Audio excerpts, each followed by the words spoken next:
Hi, welcome to the Cosplay Photographer's channel, and today I'm going to show you how to make a studio cosplay photo more exciting.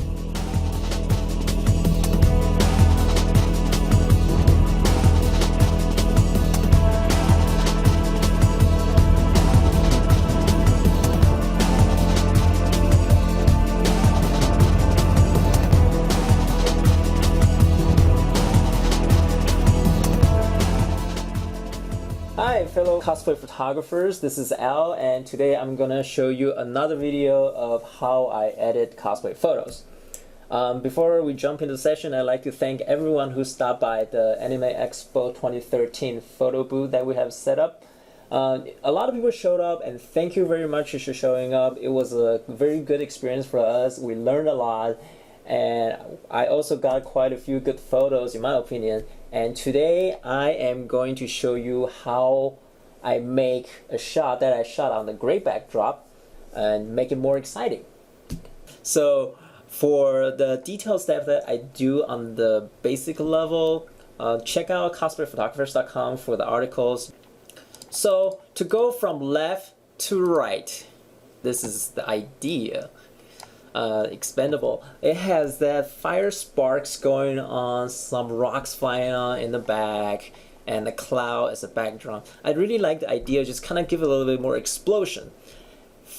In our example of this Ganondorf photo, I want to add some fire sparks, and to make it a little bit bloody, and the hard, very strong contrast really helps to make this photo really stands out a little bit more. And before we actually jump into the editing, let me just really quickly talk about how the shot is made.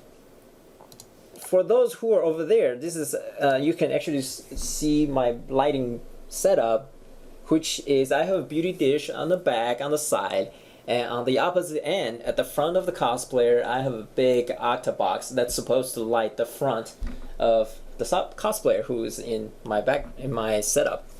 Well, there is this particular spot that my wireless trigger just does not fire the light at the front, so quite often I'm fighting to get that light triggered, and when it does not trigger, I get shots like this, very contrasty. It's just that one light from the back, the beauty dish kind of give a little rim to the cosplayer. Alright, so how do we get from plain backdrop to something like that? Now, let me just toggle off all the effects that I put on top of it. Like I said before, I already did some very basic editing onto it. For example, I make the beard actually looks like it's growing out of his face, not so much just kind of attached to it. It's cosplay malfunction. It all happens all the time. I also kind of smooth out the background so it's not just paper, kind of wrinkly looking. Now, a very quick tip: if you happen to be shooting on a paper backdrop and you want to add a gradient backdrop onto it just to make it smoother and that sort of things, I'll actually go ahead and show you that with a new layer. Let's just use this one for example. Now you have a gradient. Let's just go from gray to black, for example, and let's use a circle gradient.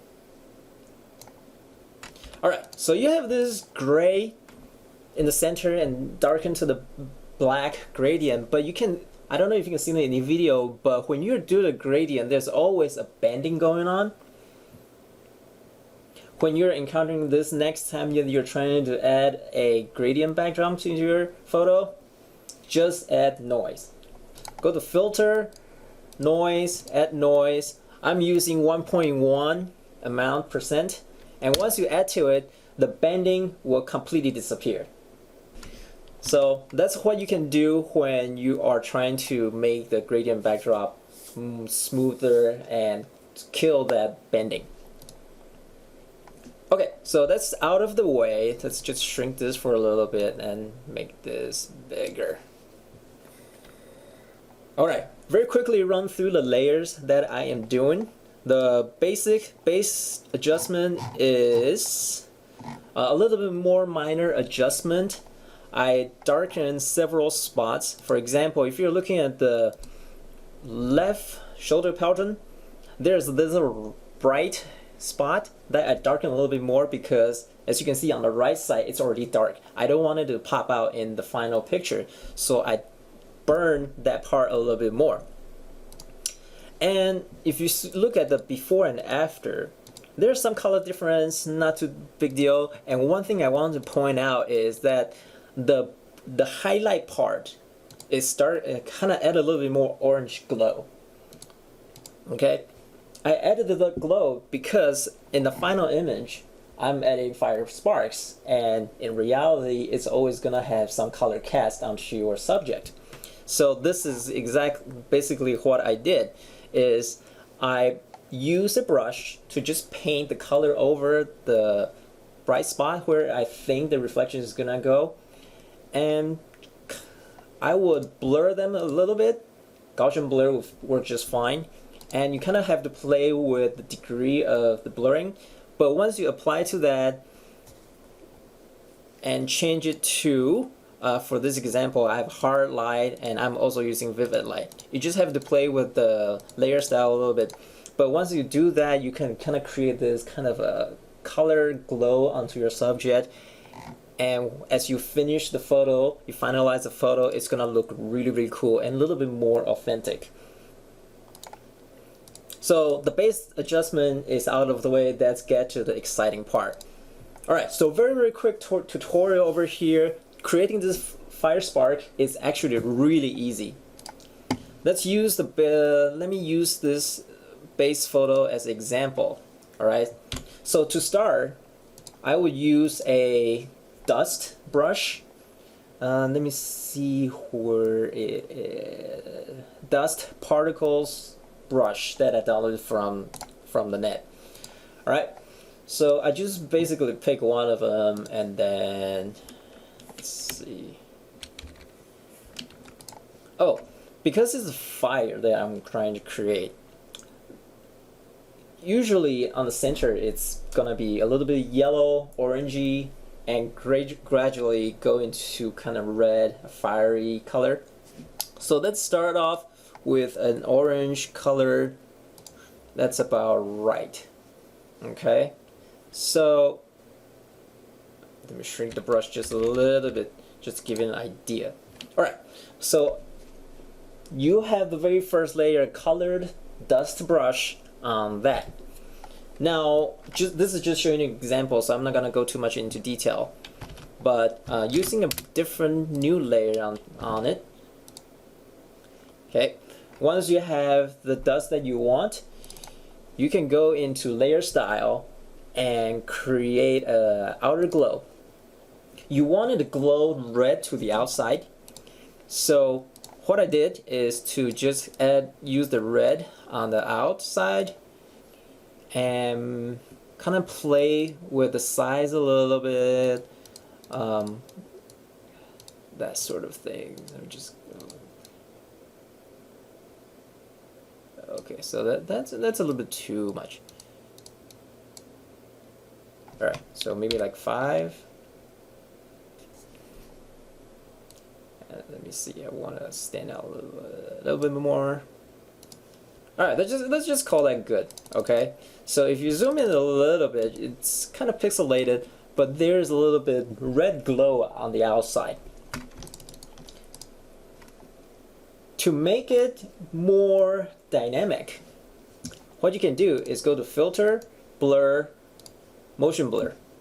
Start with a very short distance and kind of, I'm gonna go with more 45-degree angle. For this one, for the size of this thing, 8 pixel blur is a little bit too much. Start with about 4. Alright, so this is basically just how it goes. Now once you have all those in there, go to Free Transform tool, warp it, and then you can create, just play with it and make it flow in a way kind of simulate how sparks will go in a real scenario. So go through this with several layers, with different levels of blurring, different kind of color blur, and different kind of how you drag the free transform orb tool, then the end result is what you would see over here in this final result. So that is very quickly a fire spark tutorial for you. Now to just very quickly go through the rest of the edit that I did to this photo. I have a little curve layer just to increase the contrast between the highlight and the shadow, just make it more dramatic. The last thing I'd add to this photo is the Triforce logo. Most people don't really care about the logo, but just very briefly talk about it. Let me shut all these off. The base layer I have is a black gradient layer just to create a little bit more difference between the image and the logo that I'll be slapping on top of it. I use another orange one to create more dimension. And that layer, I have no idea what's going on, but now I throw in the logo over there. The logo, obviously I just got it from the internet. I throw the orange on top of it and I slap some kind of blood texture on top of it. That is also using a brush. Search for blood, Photoshop brush, and you should have a lot of hit on Google. To further add a little bit more immersiveness into the photo to make the logo kind of fit into the scene, I use a brush to delete part of the logo, and in place I add a little bit more dust particle in the color of the logo to make it look like the logo is breaking apart. As a final touch, I just slap on another red brush to add to that sinister, that evil feel to the overall image. So that pretty much concludes how I edited this photo. There's a whole lot more I can do. For example, add a texture layer on the front, on top of the image to create a little bit more of a painterly effect to it. Or I can just select the background, throw some cloud to it so it's more environmental, not just one gradient color. But that's pretty much it. And that's it. Thank you very much. Hope to see you guys again.